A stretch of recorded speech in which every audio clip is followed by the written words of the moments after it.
My name is Emily Watson. I'm 22 years old. I work as a wedding photographer in Colorado, and I've spent most of my life feeling invisible in my own family. But I never expected my parents would betray me in the worst possible way. And my best friend? She betrayed me too. Before I share my story, let me know where you are watching from and subscribe if you value standing up for yourself. The night I got engaged was supposed to be perfect. Ryan had been acting strangely all week, and I thought maybe he was stressed from work. He's a nurse at the local hospital. Long hours, late nights, sometimes even double shifts. But when he asked me to take a walk up the ridge behind my parents' cabin, I thought he just needed to get some fresh air, maybe clear his head. The air was thin and smelled of pine, and the sun was starting to sink behind the mountains.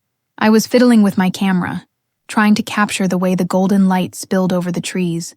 When I turned and saw Ryan on one knee, my heart stopped. "Emily," he said, his voice shaking just enough that I realized he was nervous. He held out a small velvet box, the kind I'd only seen in jewelry ads. "I don't want to spend another day without knowing you're mine.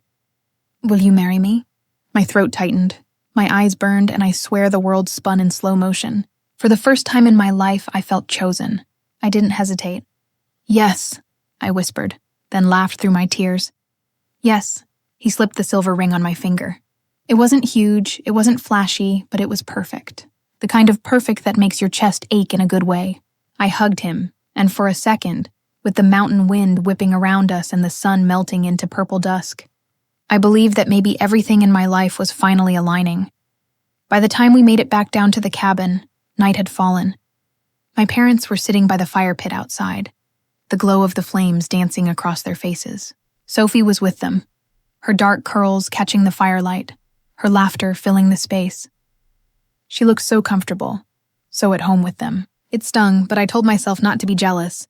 Tonight was about sharing my happiness, about finally having something worth celebrating. I squeezed Ryan's hand. "Ready?" I whispered. He smiled at me. "Ready." We stepped onto the porch, and all three heads turned our way. The crackle of burning pine was the only sound for a moment. "Hey," I started, my voice unsteady. I have something to tell you." My mom's expression was polite, expectant. My dad's brows lifted just a little. Daniel looked like he already knew what I was going to say, like nothing could ever surprise him. "Ryan proposed," I said. I held up my left hand, the ring catching the firelight. I said yes. Silence. I smiled nervously. My heart was racing, waiting for their reactions. I expected my mom to squeal and hug me. I expected my dad to stand up, beam, maybe clap Ryan on the back and say something fatherly. I expected Sophie, my best friend since freshman year, to shriek and throw her arms around me. But none of that happened. Instead, Sophie laughed. Not the kind of laugh we used to share over midnight pizza or dumb inside jokes. No, this was sharp, dismissive. "Oh, Emily," she said, shaking her head. "You're so dramatic." Her eyes flicked sideways to Daniel, and I caught it.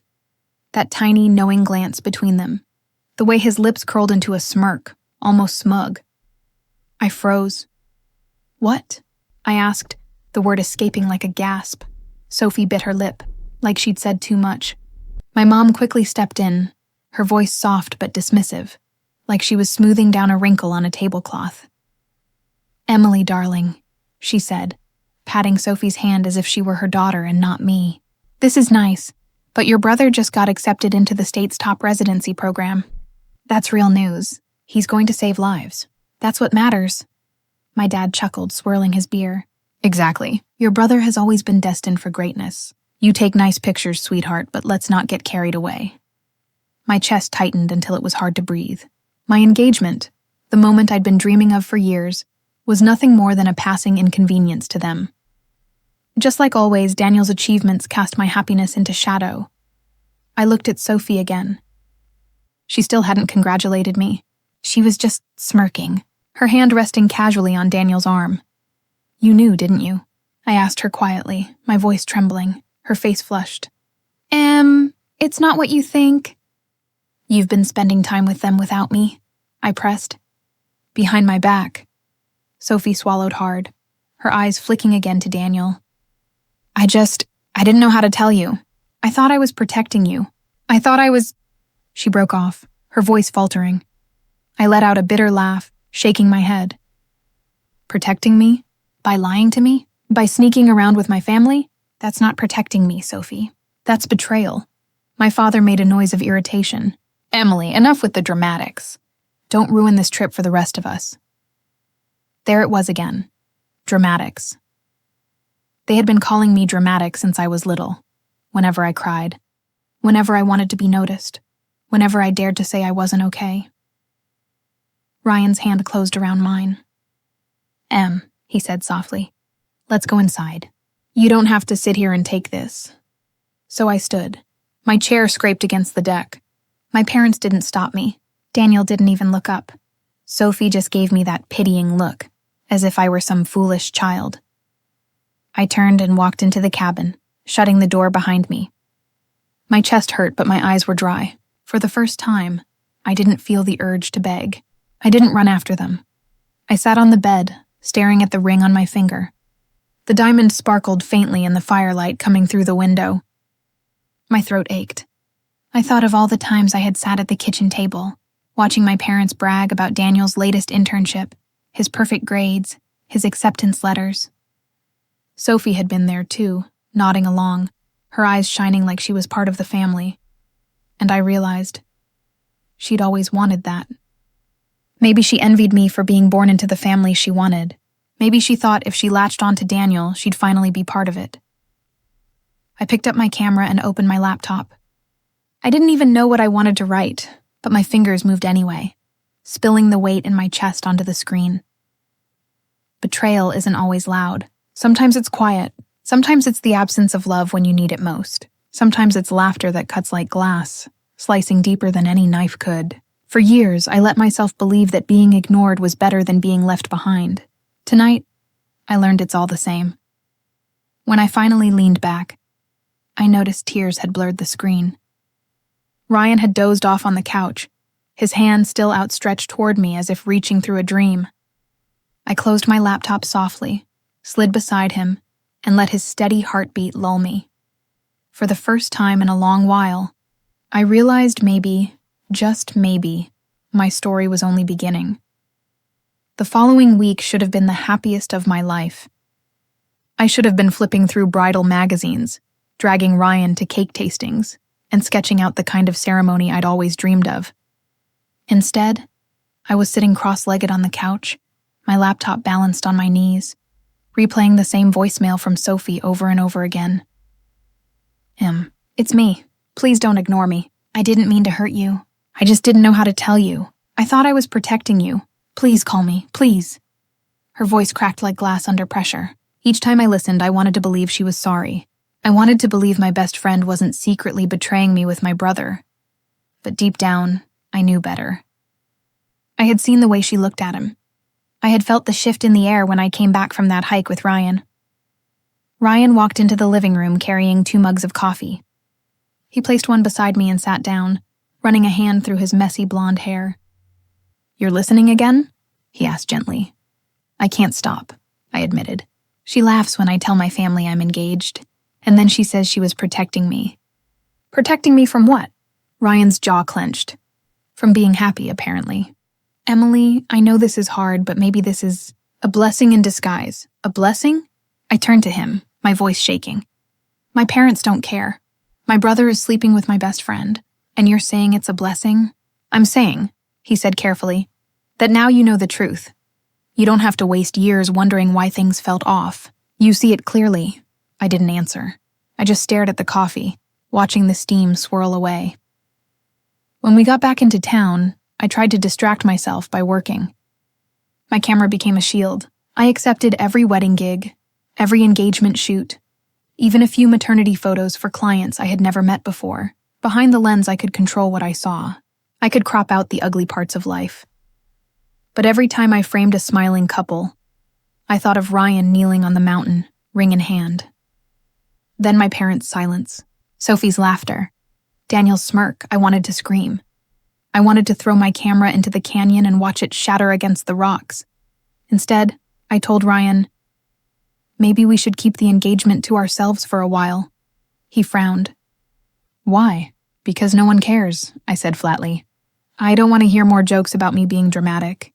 I don't want to compete with Daniel, I don't want to be hurt again. Ryan studied me, his blue eyes full of concern. Emily, I want everyone to know you're my fiancé. I shook my head. Not yet, please, just give me time. He sighed, but he nodded. The texts from Sophie piled up. I'm sorry. Please talk to me. It's not what you think. Can we meet? Emily, I didn't mean to laugh. I was nervous. Every vibration of my phone was like a spark to dry tinder. I wanted to confront her. I wanted to scream, "You were supposed to be on my side," but I also wanted to protect myself. One night, I opened her latest message. Can we talk? I need to tell you something before you hear it from someone else. Please, I need you. I stared at those words until they blurred. Ryan noticed my silence. You don't have to read her messages, he said softly. I know, I said, but she was my best friend. For years, and now, I don't know. I don't know what's real anymore. He reached for my hand. Then maybe it's time to stop giving your whole heart to people who don't value it. I looked at him, at the way his face softened when he looked at me, at the way his thumb rubbed small circles on the back of my hand.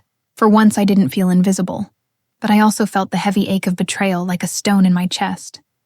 The day of the wedding planning meeting with the event coordinator, I almost didn't go. My parents had called the night before, their voices cold, reminding me that Daniel had an important dinner with hospital executives and they couldn't attend. Ryan squeezed my hand. We don't need them. This is about us. I wanted to believe him. I wanted to focus on the flowers, the music, the photographs I would actually let someone else take for once. But the empty chair at the table, the knowledge that Sophie might be with Daniel right now, laughing with my mother, ate at me. Halfway through the meeting, my phone buzzed again. Sophie. I hit decline. Ryan gave me a look. She's not going to stop, you know. I don't care, I whispered. But I did care. Too much. 2 days later, everything changed. I was editing photos in my apartment when Ryan walked in. His face was pale, his eyes hollow. He tossed his keys on the counter with a clatter that made me jump. What happened? I asked, already knowing something was wrong. He handed me his phone. On the screen was a headline from the local news. Local doctor arrested for prescription fraud. The photo underneath made my stomach lurch. Daniel. His dark hair was disheveled, his eyes bloodshot, his jaw set tight like he was daring the world to pity him. I read the article once, twice. By the third time, the words blurred.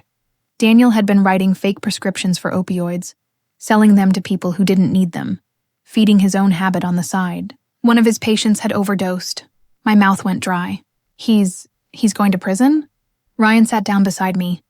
It looks that way. The weight in my chest shifted. For years, I had felt unseen because Daniel was the shining star.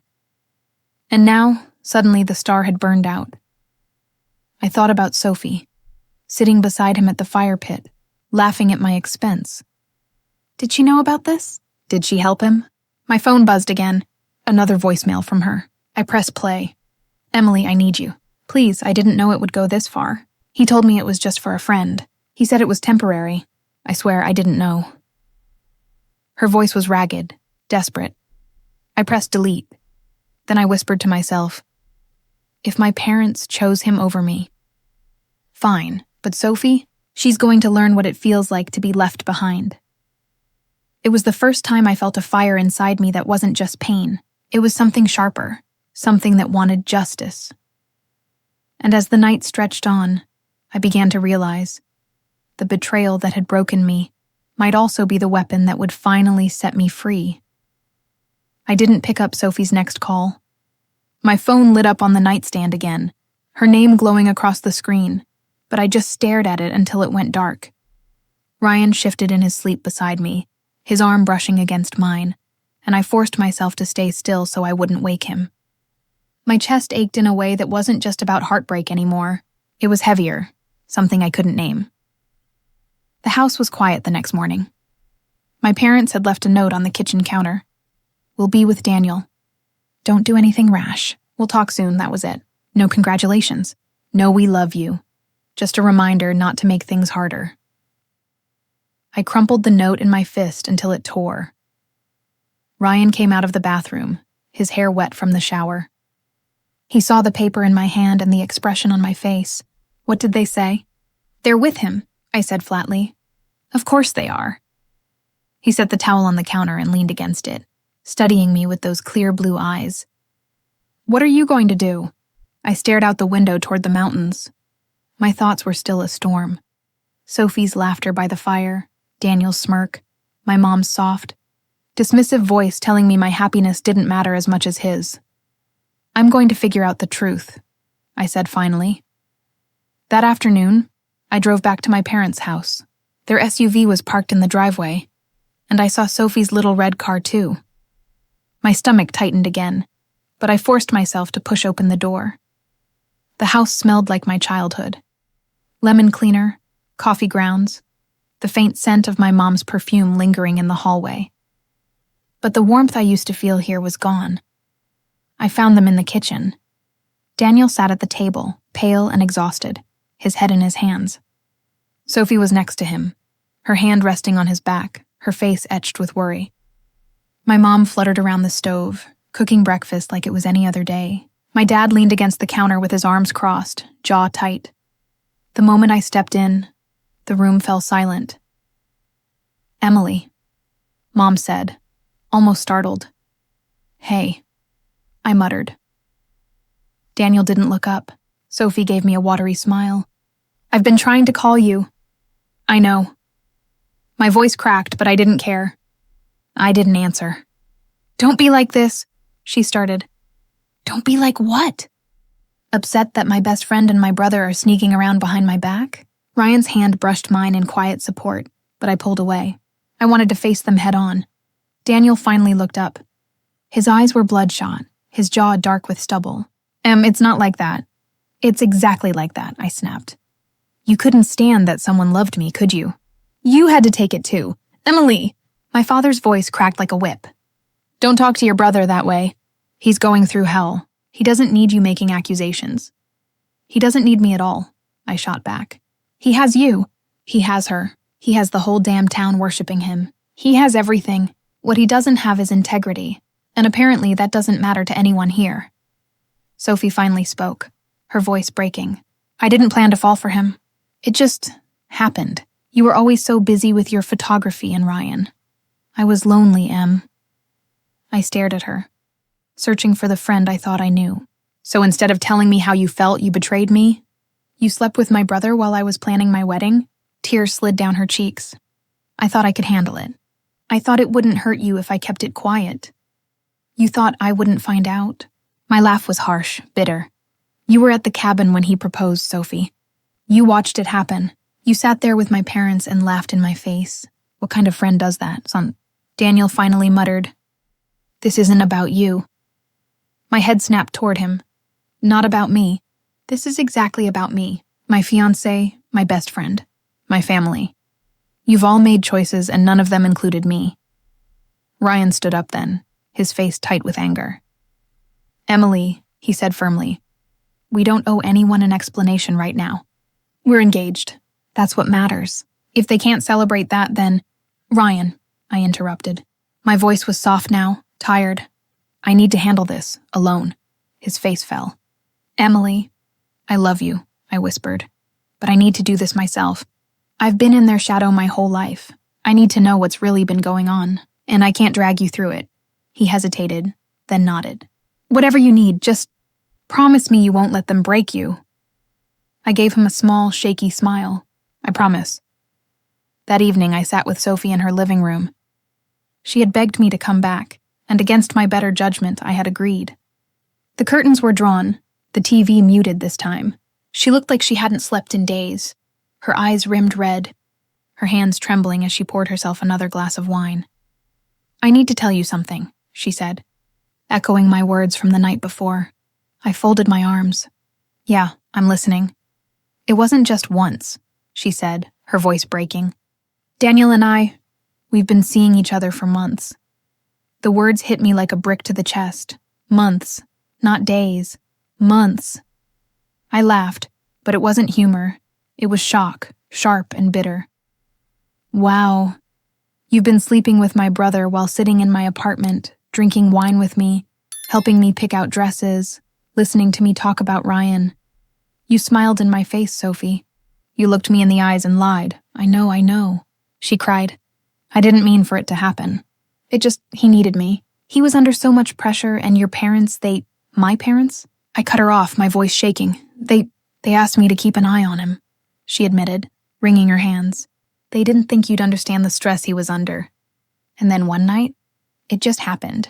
I didn't plan it. I swear, I stared at her. The best friend who had been my anchor through high school breakups, who had held my hand through college rejection letters, who had promised me we'd be in each other's weddings. The girl who had been my sister when my real family couldn't be. Do you love him? I asked, her face crumpled. I don't know, she whispered. I thought I did. Maybe I do. But then he got arrested and I realized what I was risking. My parents hate me. They think I dragged him down. And now you hate me too. I wanted to say yes, I did. I wanted to scream at her until my throat was raw. But what came out was different. I don't hate you, Sophie, I said, my voice cold. I just don't trust you. And once that's gone, what's left? She covered her mouth with her hand like she was trying not to sob. And I walked out again. The night air bit at my skin, but it felt better than sitting in that suffocating room. That drive home was when the idea started to form. If my parents thought Daniel was the only one worth saving, let them prove it. If Sophie thought stealing my future was her way of winning, let her sit with the prize she thought she wanted. I couldn't erase the betrayal, but maybe I could show them the truth. I tightened my grip on the steering wheel. If they want to make me the villain, I whispered to myself, then fine. I'll give them a story they'll never forget. My heart was no longer breaking. It was hardening. The invisible girl was gone. The new me was done begging for love I was never going to get. And this new me was ready to make them see. I thought I'd already cried every tear I had left after that night at Sophie's cabin. But the days that followed proved me wrong. Silence can be deafening, and mine was. The apartment that had once echoed with laughter and music now felt like a hollow shell, filled with my own shallow breathing and the occasional ding of my phone. Every buzz was another wound. I didn't need to check to know who it was. My mom, my dad, Sophie, even Daniel, once or twice, though he was supposed to be behind bars until the trial. I let the screen glow and fade, until the notifications stacked up like little tombstones. Ryan noticed. He always noticed. He shuffled into the living room one morning, his hair still wet from the shower, coffee mug steaming in his hand.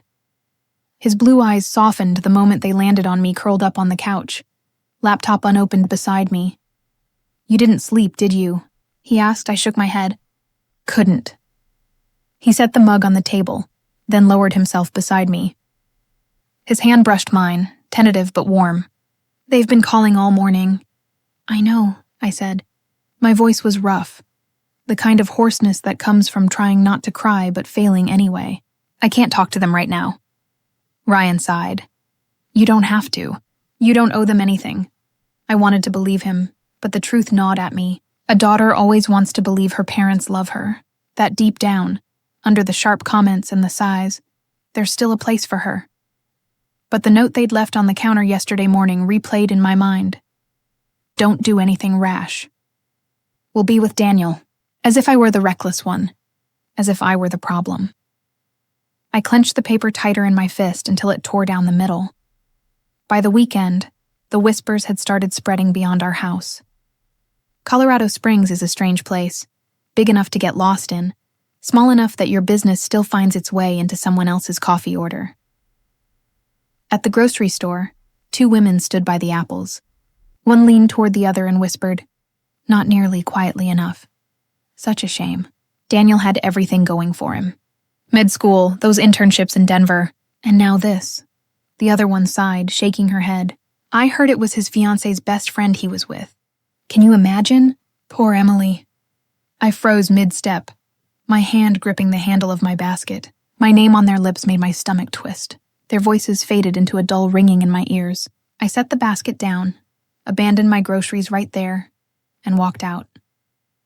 That night, I couldn't keep the storm inside anymore. Ryan was scrolling on his laptop at the kitchen table when I blurted it out. "They want me to pay for his lawyer."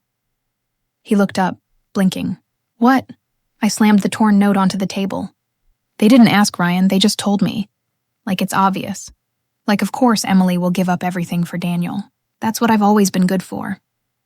Ryan's jaw clenched. He reached for my hand again, but I pulled away, pacing across the tiny kitchen tiles. "Em," he said gently, "you don't have to do anything for them anymore. They've shown you who they are." "They've shown me who they've always been," I muttered. "And Sophie—" I stopped, my throat tightening. She admitted it. She said she was with him for months. Months, Ryan.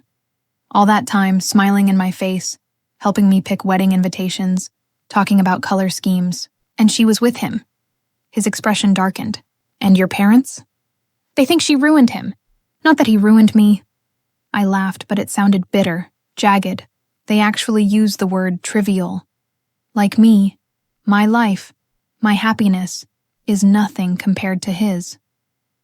Ryan stood, coming to my side, and this time when he touched my hand, I let him. He squeezed it gently. "Listen to me. You've been living in their shadow your whole life. This doesn't change that. It just proves what you've been saying all along. But you have me. I'm not going anywhere." I leaned against him, breathing in his warmth.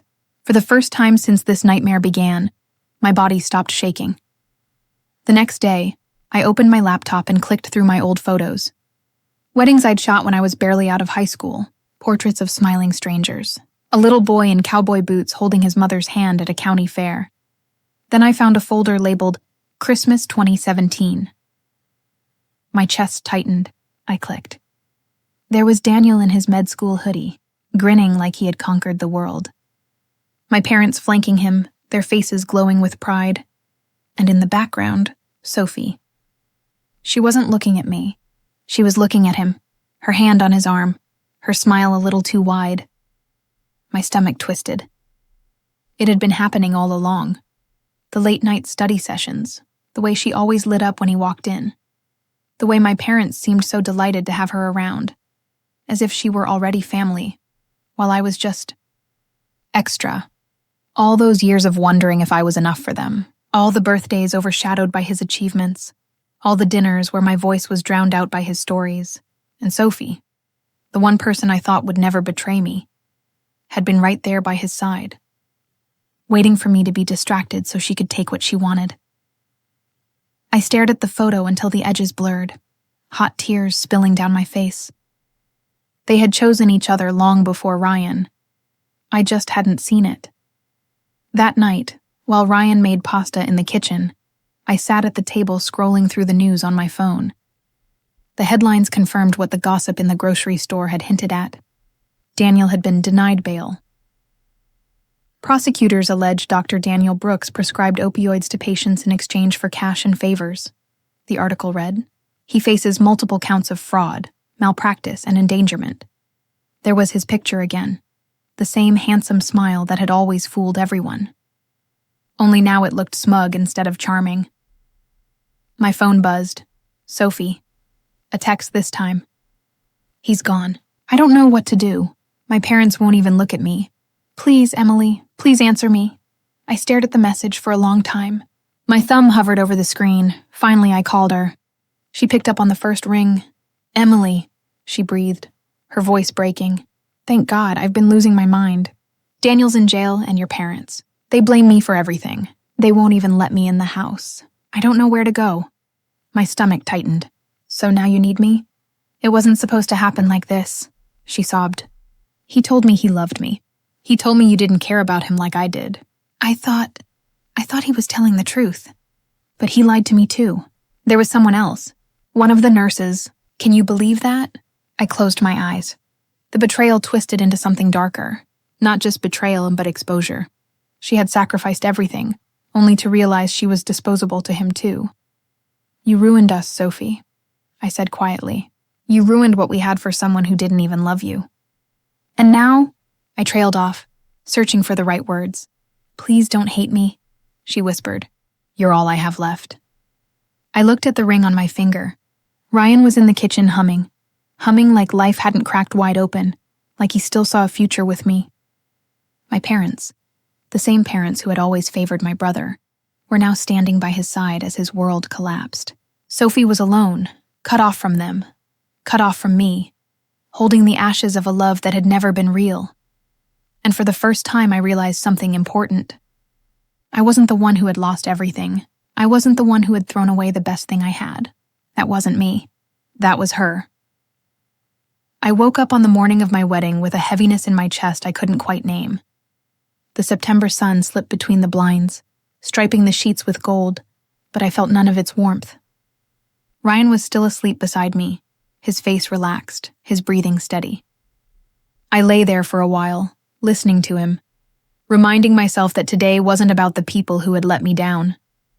It was about the man who had chosen me every day when others didn't. Still, the ache wouldn't leave. My parents' words echoed like a cruel chant. He's our only son. Your wedding is just a phase. Don't be dramatic. I had repeated those words in my mind all week, trying to dull the sting. But every time they came back sharper, slicing deeper. Hey, Ryan murmured, opening his eyes. You okay? I forced a smile, though my lips trembled. Yeah, just thinking. About today? About everything, I admitted. He pulled me close, brushing his lips against my temple. Let them make their choices, Em. Today's about you and me. I nodded, but the emptiness inside me widened. Because the truth was, I still wanted them there. I wanted to look out at the little wooden pews of the chapel and see my mom smiling through tears, my dad awkwardly tugging at his tie, Sophie winking at me. That was the picture I'd painted in my head since I was a teenager. But that picture had burned away the night I caught Sophie's laugh tangled with Daniel's. The chapel was tucked into the mountains, surrounded by golden aspens and pines. The crisp September air smelled like pine needles and wood smoke, and the peaks in the distance were capped with early snow. It should have felt magical, the way it always did when I came up here for photo shoots. But instead, I felt like I was walking through a dream where the colors had been drained. The pews began to fill with familiar faces, friends from my photography circle, clients I'd grown close to, neighbors from my apartment building. They hugged me, whispered how beautiful I looked, pressed my hands, and told me how proud they were. But as I peeked down the aisle, I saw only emptiness where my family should have been. Still no word? I asked Ryan quietly as we stood in the small dressing room. He shook his head. Your mom texted again last night. Said they can't leave Daniel right now. A hollow laugh escaped me. Of course not. Ryan placed both hands on my shoulders, forcing me to meet his eyes. We don't need them. Everyone here loves us. I love you. That's enough. I wanted to believe him, but part of me still hoped they'd walk through those doors at the last second, redemption shining in their eyes. They didn't.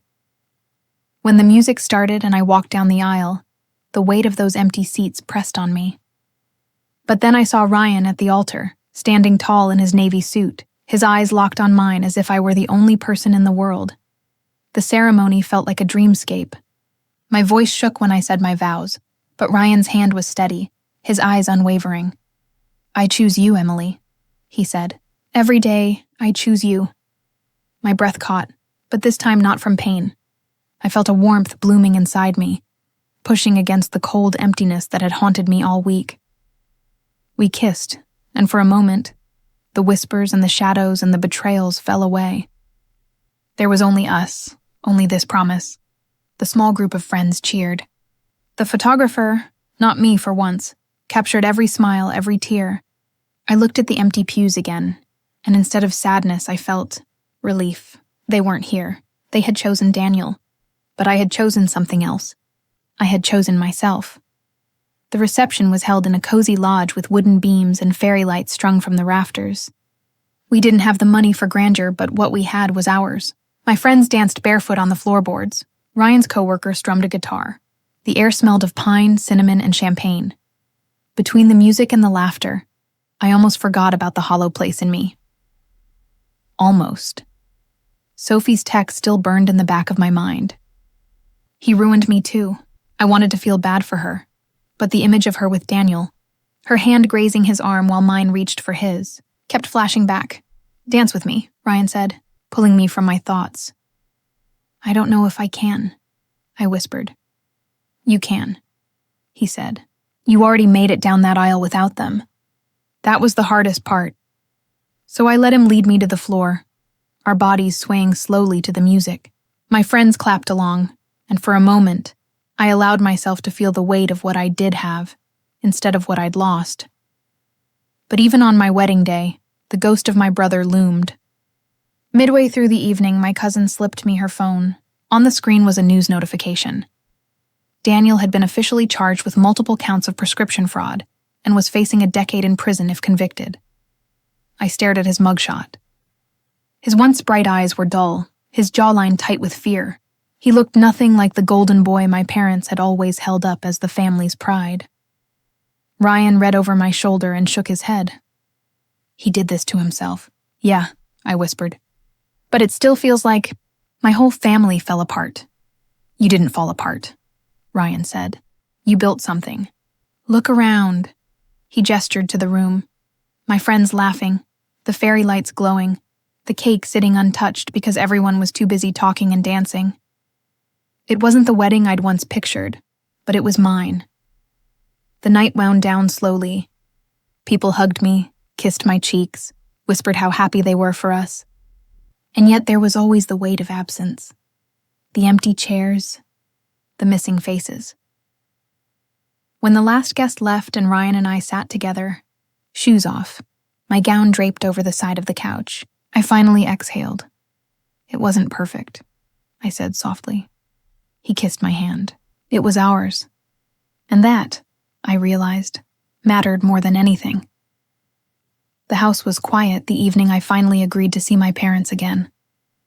Ryan had begged me not to go alone, but I insisted. This was something I had to face myself. For weeks, I'd ignored their calls, their texts, their carefully worded emails about family loyalty. But silence, no matter how protective, eventually grows heavy. And I was tired of carrying it. Driving up the familiar hill to my childhood home, my stomach twisted. The manicured lawn still looked like something out of a magazine. The shutters were freshly painted, the flowers perfectly trimmed. But the illusion of perfection had long since shattered for me. All I saw was a house that had never truly felt like mine. When I stepped inside, my mother was waiting in the foyer. She looked smaller than I remembered, her shoulders slightly hunched, her face drawn. My father stood behind her, his jaw tight, his eyes cold. "Emily," my mother said softly, "you came?" "I said I would," I replied, my voice clipped. We moved to the dining room. The table was set with china, like we were pretending this was just another family dinner, but the tension sat between us like a guest no one acknowledged. For a long while, no one spoke. The tick of the grandfather clock in the hallway was the only sound. Finally, my father broke the silence. "Daniel's case is moving faster than expected. The lawyer says we'll need additional funds." I let out a bitter laugh. "So that's why I'm here. Not because you care about how your daughter's wedding went. Not because you missed it. Just money." My mother flinched. "That's not fair, Emily." "Fair?" I leaned forward, my voice sharp. "You told me my wedding was trivial. You chose a vacation with him over the most important day of my life. And now you want me to bail him out?" My father's eyes narrowed. "He's your brother. Family comes first." "Family?" I spat. "Family means showing up. Family means being there when it matters. Did you show up for me? Did you?" Neither of them answered. I stood, pacing the room, my fists trembling at my sides. I built something on my own. A business, a marriage, a life. You never acknowledged any of it. But the second he screws up, you sell the house, drain your savings, and still it's not enough. "And you expect me to sacrifice too?" My mother's voice wavered. "We're scared, Emily. He could go to prison for years. We just want to help him. And what about me?" I asked. "Were you ever scared for me? When you dismissed my career, when you mocked my choices, when you skipped my milestones, did you ever think about how that would scar your daughter?"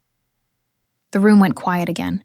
I could see the cracks forming in their carefully constructed facade. My mother's eyes shimmered with tears. My father's lips pressed into a thin line. I'm done being invisible, I said finally, my voice low but steady. I'm not your safety net. I won't mortgage my future for someone who destroyed his own. If you love him so much, you handle the fallout. I turned to leave, but my mother's voice stopped me. Wait, she whispered. I looked back.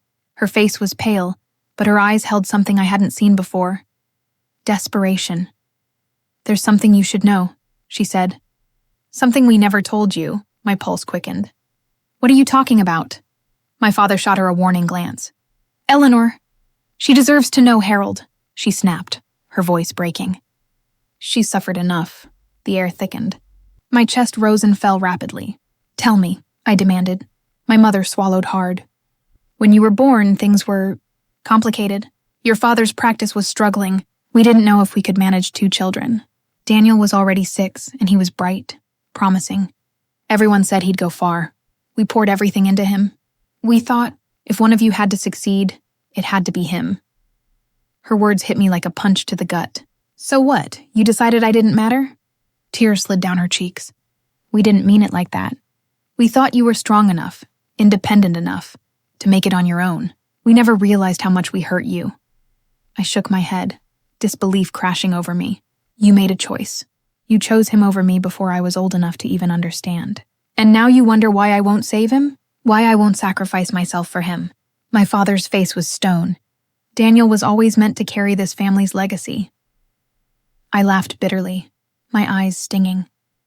And look where that legacy ended up, in handcuffs, on the front page of the newspaper. Meanwhile, I built a life without your help, and you still can't see my worth.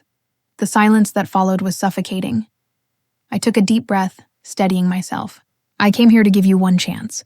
One chance to admit you were wrong, to acknowledge me. But instead, you gave me another reason to walk away. I grabbed my coat and turned toward the door. Emily, please, my mother called after me, her voice cracking. Don't leave like this. I paused, my hand on the doorknob. My heart pounded. For a moment, I almost looked back. Almost. But then I remembered Ryan's steady hand in mine, the warmth of friends who had shown up, the laughter of people who chose me because they loved me, not because they were bound by blood. I didn't turn around. You made your choice a long time ago, I said quietly. Now I'm making mine. The door clicked shut behind me, and with it, something inside me closed too. Driving back down the hill, I felt strangely calm. The truth was ugly, but it was mine now. And for the first time in my life, I wasn't begging them to love me. I wasn't hoping they'd finally see me. I was done waiting. The trial began on a gray Monday morning, the kind of day where the clouds sat heavy over the mountains, and the air smelled faintly of rain. Ryan drove me downtown, though I wasn't sure why I was going. Part of me wanted to stay as far away from the courthouse as possible. Another part wanted to see, with my own eyes, what happened when truth collided with the fragile lies my parents had built around Daniel. The courthouse steps were crowded with reporters, their microphones thrust toward anyone willing to speak. Flashes from cameras lit the air like lightning. Ryan squeezed my hand as we walked past them. Don't answer if they ask you anything, he murmured. You don't owe them a story. Inside, the buzz was just as loud. Lawyers in dark suits hustled through the halls, family members whispered in corners, and uniformed officers directed people toward the right courtroom. When we entered, my parents were already seated in the front row. My mother's posture was stiff, her pearls perfectly aligned at her neck. My father's jaw was locked, his hand clutching hers like a vice. They didn't look at me. Daniel sat at the defense table, his hair trimmed neatly, his suit sharp. For a moment, he looked like the boy from old photographs, the one my parents had worshipped, the one I had once admired despite everything. But then he turned his head and I saw his eyes. Cold, restless, calculating. There was no warmth there. No remorse. The judge entered and everyone rose. The trial began. The prosecution wasted no time. They called witnesses, patients who had taken prescriptions Daniel wrote in exchange for cash. One woman testified about her brother, who had overdosed on pills Daniel provided. Her voice cracked as she described finding him unconscious, the paramedics too late to save him. My stomach twisted. Ryan placed a hand over mine, grounding me. Then came the financial records. Spreadsheets of transactions, messages between Daniel and Sophie, emails where he promised to handle things if she kept quiet. My parents shifted uncomfortably, but they didn't look away. Sophie herself took the stand on the third day. My chest tightened when I saw her. She looked frail, her hair limp, her skin pale under the harsh courtroom lights. Her voice trembled as she admitted what she knew, how she had lied for him, how she had believed his promises. "I thought he loved me," she whispered, tears streaking down her face. "But he used me, just like he used everyone else." Her words hung in the air, heavy and undeniable. I wanted to hate her, but all I felt was a hollow ache. She had destroyed me, yes, but she had destroyed herself too. When it was the defense's turn, Daniel's lawyer tried to spin a story about stress, about a brilliant young doctor pushed too far, about mistakes that didn't define him. They painted him as a victim of pressure, of expectations. My father nodded along, his hand tightening on my mother's. My mother dabbed her eyes with a handkerchief. I felt anger rise like fire in my chest. Victim? He wasn't the victim. I was, his patients were. Sophie was, even my parents, blind as they were, had been collateral in his game. The jury didn't seem convinced by the defense. Their faces were hard, unreadable, but I saw how they leaned forward when the prosecution spoke, how their pens scratched more notes during the damning testimonies. Outside the courthouse during a recess, a reporter spotted me. "Emily," she called. "You're Daniel's sister, aren't you? Do you have anything to say about the charges?" For a moment I froze. Ryan tried to pull me past, but something inside me broke open. I turned to face the cameras.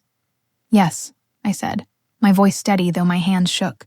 "I have something to say." The crowd of reporters pressed closer, microphones thrust toward me. "My brother is guilty," I continued. "He hurt people. He betrayed his oath as a doctor. He betrayed his family. And he betrayed me. My parents chose him over me for years, even on the day of my wedding. But this trial isn't about me. It's about the lives he ruined. Don't call him a victim. Look at the real victims. Look at the families who lost someone because of his choices." Gasps rippled through the crowd. Ryan's hand tightened on mine. But I didn't stop. "I won't defend him. I won't excuse him. For once in my life, I'm standing up and saying the truth. Daniel isn't the hero my parents made him out to be. He's a man who destroyed everything around him, and now he has to live with that." Flashes blinded me, but I held my head high. For the first time, I felt like my voice mattered. When the verdict came 2 weeks later, the courtroom was silent. The jury filed in, their faces grim. "On the charge of prescription fraud," the foreperson read, "we find the defendant guilty. On the charge of malpractice resulting in death, guilty. On the charge of financial fraud, guilty." Each word struck like a hammer. My mother gasped. My father's face crumpled, though he didn't let go of her hand. Daniel's jaw tightened, but he didn't look at anyone. The judge sentenced him to 12 years in prison. The gavel struck, and just like that, the golden boy's legacy shattered. I exhaled, a breath I felt I'd been holding my whole life. My parents didn't look at me as Daniel was led away in handcuffs. They clung to each other, broken, while I stood tall with Ryan at my side. For once, I wasn't the forgotten daughter in the corner. I was the one who had spoken the truth when no one else dared. That evening, my phone buzzed nonstop. Some messages were cruel, relatives telling me I should be ashamed for speaking against my brother. But others were different. Aunt Karen texted, "I'm proud of you." Someone needed to say it. A cousin I hadn't spoken to in years wrote, "You were brave. Don't let anyone tell you otherwise." For the first time in a long time, I felt seen. Ryan poured me a glass of wine, and we sat on the balcony as the city lights flickered on below. "You were incredible today," he said quietly. "I was terrified," I admitted. He smiled. "That's what makes it brave." I leaned against him, watching the stars appear. My family might never forgive me, but maybe that was okay.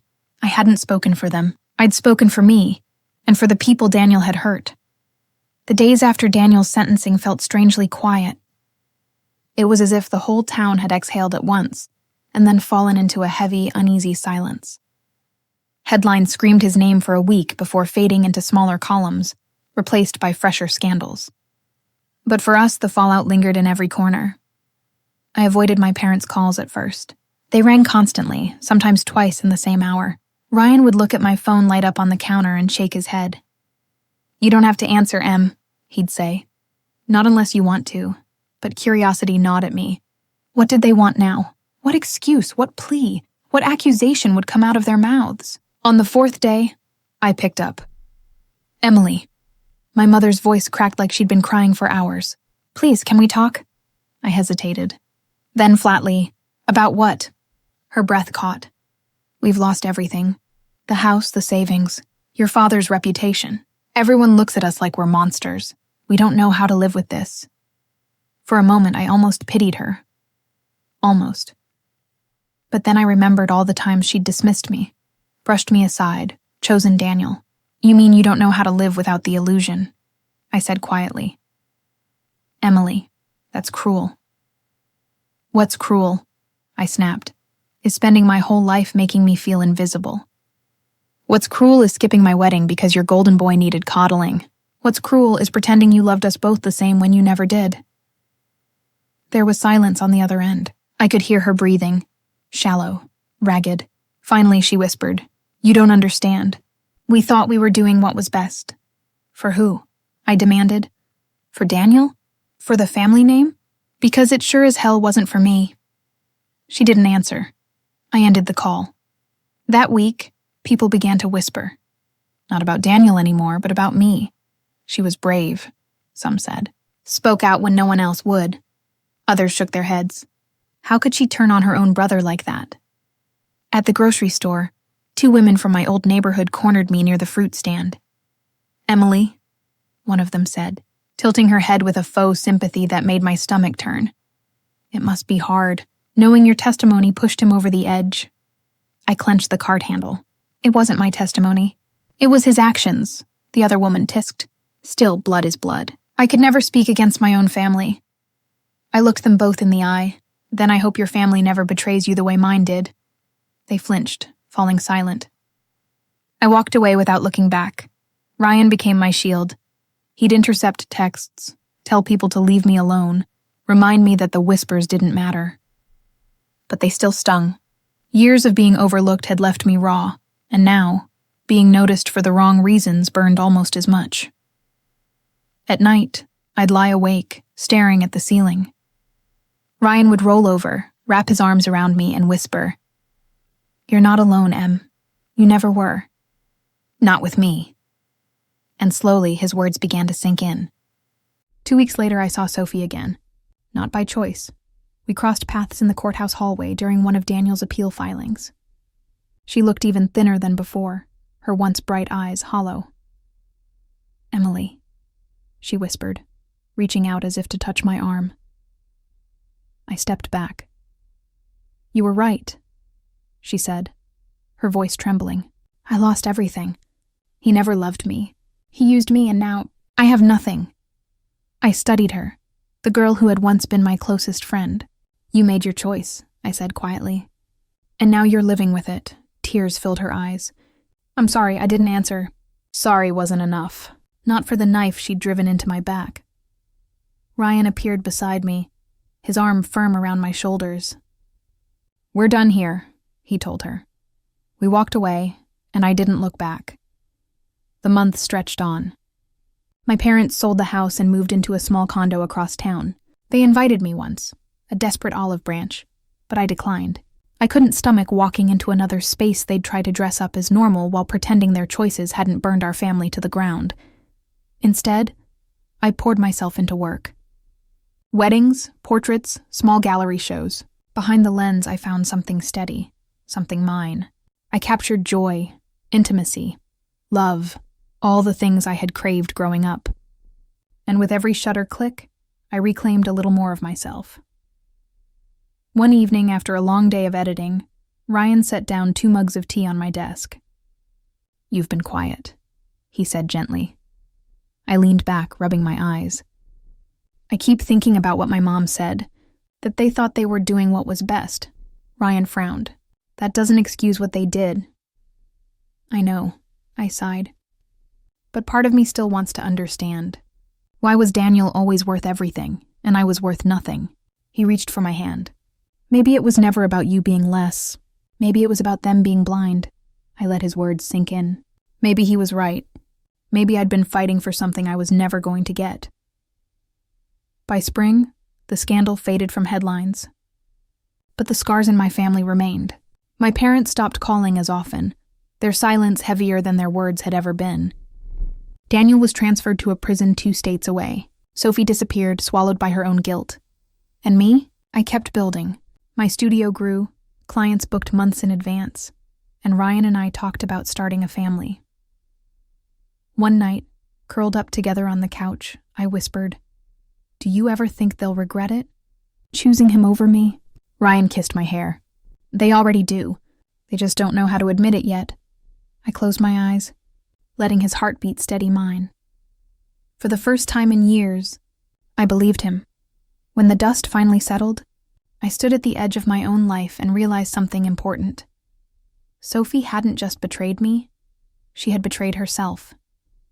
Daniel was gone, locked behind prison walls, stripped of his title, his arrogance reduced to a uniform and a number. My parents were living in the ruins of their choices, their pride scorched beyond recognition. And Sophie was left with nothing but her guilt. I thought I'd feel triumphant, like the heroine of some neat story where justice was simple. But life isn't simple. Betrayal leaves a scar, even after the wound closes. Ryan and I walked by the river one evening, the mountains behind us glowing pink in the setting sun. He held my hand like he always did, firm, steady, as though he knew I still needed anchoring. "Do you think she'll ever be okay?" I asked, surprising myself. He didn't have to ask who I meant. "That depends on her," he said. "You can't carry her choices anymore, Em. You've got your own life to live." I nodded, though a part of me still ached. Sophie had once been the girl who swore we'd grow old together, sipping wine on porches, laughing about the past. I'd believed her. I'd believed in us. That version of her felt like a ghost now. Weeks later, I saw Sophie one last time. I hadn't planned it. I was on my way out of a cafe when I spotted her through the window, hunched over a table, a notebook open in front of her. She looked smaller than ever, her shoulders caved inward, her hair unkempt. For a moment, I froze. Then she glanced up and our eyes locked. She stood quickly, almost knocking over her cup. "Emily," she breathed, stepping toward me. "Please," I held up my hand. "Don't." Tears pooled instantly in her eyes. I wanted you to know I'm sorry. Truly sorry. I lost him. I lost your family. I lost you. And I know I'll never get any of it back." "You're right," I said, my voice steady. "You won't." Her lips trembled. "I thought he loved me.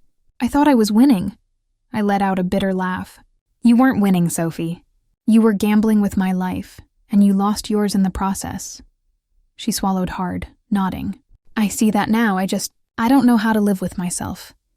For the first time, I didn't feel anger. I didn't even feel pity. I just felt, "Nothing. That's your burden," I said softly. "Not mine anymore." Her tears spilled, but I turned and walked away.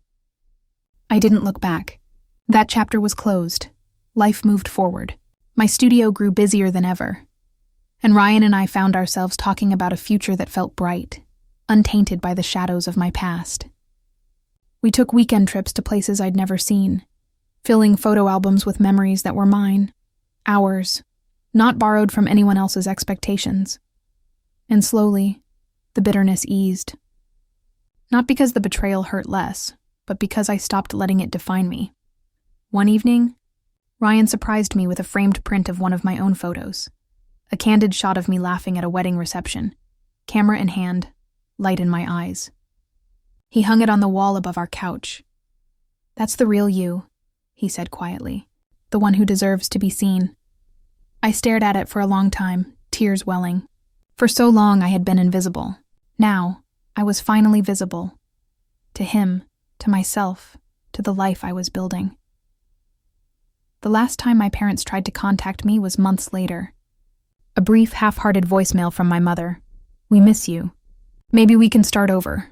I deleted it without listening twice. Starting over wasn't possible. Not when they had chosen Daniel at every fork in the road. Not when Sophie had been welcomed into their arms while I was left out in the cold. I wasn't starting over. I was starting fresh. On a quiet Sunday morning, I sat on our balcony with a cup of tea, watching the sunrise over the mountains. The world was bathed in gold, the air crisp, the river below glinting like glass. For the first time, I felt peace settle into me like sunlight on skin. Ryan stepped out, draping a blanket over my shoulders. "What are you thinking about?" he asked. I smiled faintly. How it all could have broken me. But it didn't. I'm still here. I'm still standing. He kissed the top of my head. Stronger than ever. I believed him. Because the truth was, betrayal hadn't destroyed me. It had freed me. And if my story resonated with you, please like, subscribe, and share it with someone who might need to hear that they too deserve respect and unconditional love. Thank you for listening. And remember this. Sometimes the deepest betrayal doesn't end your story. It begins the chapter where you finally learn how strong you really are.